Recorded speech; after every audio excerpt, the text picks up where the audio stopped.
Me da mucho gusto darle la bienvenida a la Catedral de San Martín en Guadalajara, México. Es la Catedral de la Iglesia Católica Ecuménica. Yo soy David John Calqui, el arzobispo primado de la Iglesia Católica Ecuménica. Hoy vamos a hablar un poco sobre qué es la Iglesia Católica Ecuménica, su historia, y el movimiento de las iglesias católicas independientes, de lo cual hay mucho. La Iglesia Católica Ecuménica es solamente uno de ellos. La Iglesia Católica Ecuménica nació en 1985. Había un movimiento en los Estados Unidos en este entonces para abrir las iglesias, especialmente la Iglesia Católica, a la gente de las minoridades sexuales. Había unos movimientos protestantes que lo recibieron, pero también había mucha gente en la Iglesia Católica Romana que se sentían fuera de la iglesia, seleccionado por la iglesia, y estaba en busca de una comunidad eucarística, una comunidad basada en el cuerpo y la sangre de Cristo. Y mantener su identidad, celebrar su identidad y trabajar a nivel político para ampliar los derechos de las minoridades sexuales en los Estados Unidos. Nuestro fundador, el arzobispo primado Mark Sheridan, fue parte de este movimiento, que fue muy activo en California en los 80s para cambiar la ley, para aceptar matrimonios igualitarios. Estaba muy activo para asegurar que los derechos de las parejas del mismo sexo podían ser respetados con cosas tan básicas como privilegios para visitar su pareja en los hospitales o tomar decisiones por sus medicamentos, porque en este entonces no había nada de eso. Y en este contexto se hablaba con el arzobispo Don Gabriel Joly, y Don Gabriel Joly abrió el espacio para arzobispo Mark para ser una iglesia católica independiente, para servir la gente que estaba fuera de los márgenes de la Iglesia Católica Romana. Este incluía gente de las minoridades sexuales, incluyera mujeres solteras, gente divorciada y gente que generalmente no han sido incluidos bien en la Iglesia Católica Romana. Entonces se abrió esta pequeña iglesia en Santa Ana, California, una noche en 85, dando el sacramento de la Eucaristía a una persona que estaba muriendo de SIDA. Una persona que fue gay, que ha sido totalmente abandonado por su iglesia materna, que fue la Iglesia Católica Romana. Se fueron a su casa, se hicieron una misa bien sencilla y 2 o 3 días después murió. Entonces la iglesia nació en el momento de la crisis de un ser humano, compartiendo el sacramento de la Eucaristía en un momento muy cristocéntrico para acompañarlo en su proceso de despedirse a este mundo. De ahí la iglesia creció. Se escribieron los primeros cánones aquí en México y era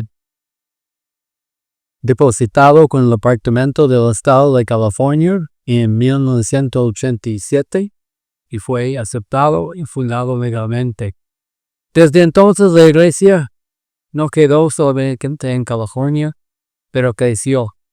En el principio creció en muchas partes de los Estados Unidos y pues de 2013 se empezó a tomar un carácter más internacional. Se abrió una iglesia aquí en Guadalajara, en México, y en enero 2014 el obispo Marchirilao se falleció y yo fui elegido por el Consejo de los Obispos para ser el nuevo arzobispo. Desde entonces hemos mantenido iglesias en los Estados Unidos, pero más importante, hemos desarrollado nuestra presencia a nivel internacional en los países del sur global. Tenemos iglesias en 13 países o presencia en 13 países. Una iglesia legalizada en Kenia, en Venezuela, sacerdotes en Colombia, Costa Rica, aquí en México y en el Estado de México. Y en otros países también hemos tenido sacerdotes y obispos consagrados que trabajan ahora en relación con nosotros, pero de una forma más independiente, como en Cuba, como en Argentina, como en Italia y varios otros países. Entonces nosotros no somos grandes, pero somos una iglesia dedicada a mostrar el amor de Cristo sin discriminación a las personas que necesitan una presencia de la iglesia, una presencia sacramental, que sea en su sacramento de matrimonio, que sea en sus bautismos, que sea en sus primeras comuniones o hasta en su propia muerte. Estamos para servir a la gente más marginalizada y más abandonada por la iglesia dominante.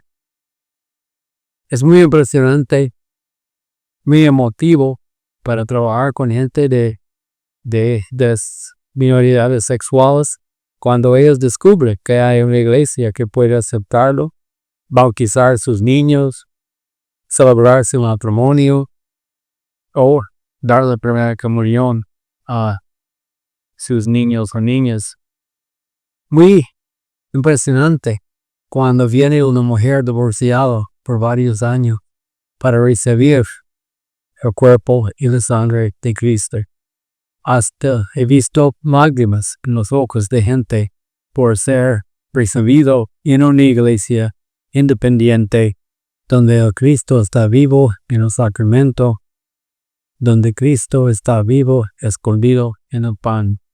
Y nosotros, nuestros obispos, nuestros sacerdotes, nuestros diáconos, agentes pastorales, delegados de la palabra, están dedicados a servir toda la gente, sin discriminar, sin excluir, pero abrir las puertas para que entren. Una otra cosa de la Iglesia Católica Ecuménica que yo creo que es muy importante subrayar es que nosotros tenemos una sucesión apostólica muy firme, muy sólida. Mi sucesión apostólica viene directamente a través de Marchirilao, Don Gabriel Joly y otros del arzobispo Carlos Duarte Costa. Carlos Duarte Costa fue el arzobispo bien conocido en Brasil en los 40 y fue un sacerdote muy activo en luchar en contra del fascismo. Cuando la Iglesia Católica Romana estaba ligada con Hitler y Mussolini en Europa, tratando de mandar fascistas a Brasil a través de los canales de la Iglesia, el arzobispo Carlos Duarte Costa estaba en contra y peleaba en contra de la alianza que existía entre la Iglesia Católica Romana y el fascismo.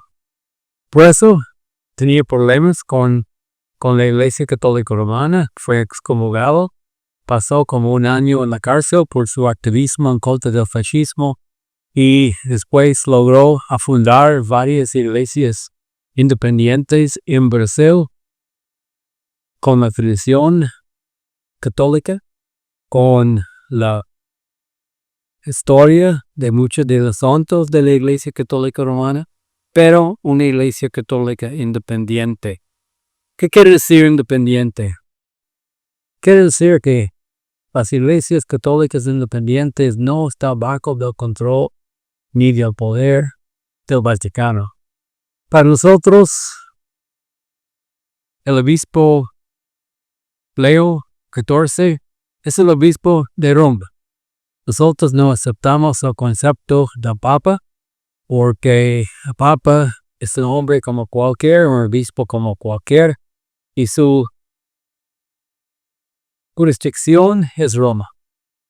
Y en los últimos años de 1800 había movimiento en Holanda de algunos obispos que se separaron de la Iglesia Católica Romana, específicamente negando lo que es la infalibilidad del Papa.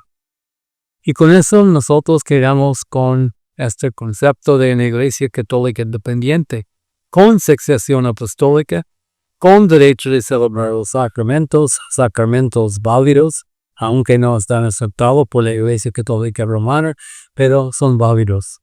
Y esto es un concepto que el Papa, Obispo de Roma, Benedicto, avanzó, que las iglesias católicas independientes tienen sacramentos legítimos, bálticos. Entonces, hay otras cosas históricas que nos ayudan para entender qué es una iglesia católica independiente. Piensa conmigo por un momento el día de la resurrección de Cristo. Fueron 3 mujeres a la tumba.